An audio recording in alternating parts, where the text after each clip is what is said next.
welcome to today's morning report. Charles Pros on Monday, 6th of November with me, Richard Market Analyst at Hantec Markets. We've got a pretty consolidating market today. We had early dollar strength, but that's unwound now. So just show you an interesting move because we saw dollar yen breaking out above 114.50 earlier today.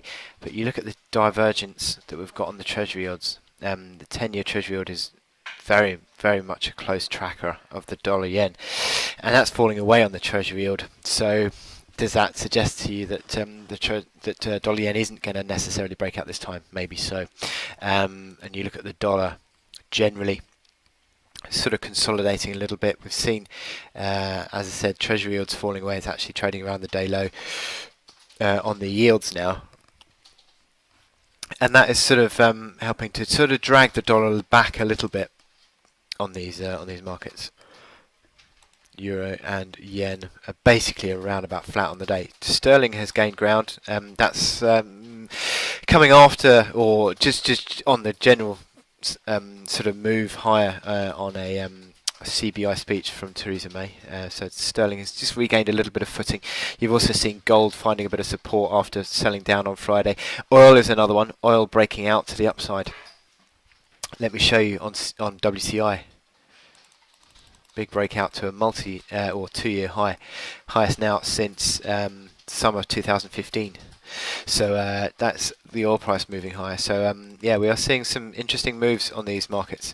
On Friday, we saw the S&P 500 again closing at an all-time high. And continues to push out higher. Although I'm still a little bit sceptical over the strength of the bull run, or the longevity of the bull run, I should say, through momentum indicators, but certainly for now we're still pretty positively configured. Not a great deal else other than that though, really.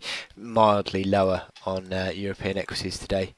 A little bit of a cautious move, but nothing too significant there. So in terms of your data today, there isn't any really. You've got no economic data announcements. You've got Bill Dudley from the FOMC speaking at just after 5 in the UK time today. So that could be interesting, being a speech on the back of Jerome Powell's announcement as next Fed chair. But generally speaking, markets are fairly settled today. FTSE 100 is my chart of the day. And what we've seen is FTSE 100 trending higher in the last sort of 6-8 weeks, pulling higher, and that close on Friday. I know it doesn't look it, but that was an all-time closing high, 7560.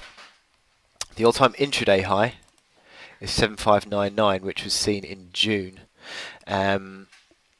And you sort of didn't get amazingly close to that, about 20 pips shy of it, 20 ticks shy of it, and you sort of pulled back a little bit today, 7550. But generally speaking, you'd say that corrections are a chance to sell on FTSE. Corrections are a chance to buy on FTSE. It looks to be sort of trying to break out. You sort of got these old bases of support, 7540 to 7550 is a basis of support.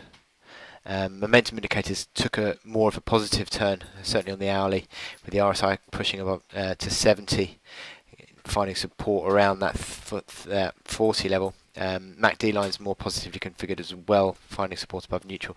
So you'd be looking to buy into weakness, I think, on this FTSE chart. That trend higher today comes in 7500, so there is still a little bit of room for that unwind, but it certainly looks like the market is positioning for an upside break. And looking at these daily momentum indicators, you'd sort of take that as well, fairly strongly configured on the RSI, stochastics and MACD lines. So looking to buy into weakness on FTSE 100 for a retest or a test of the all-time high, 7599. So I wish you good luck in your trading today, and I'll speak to you later.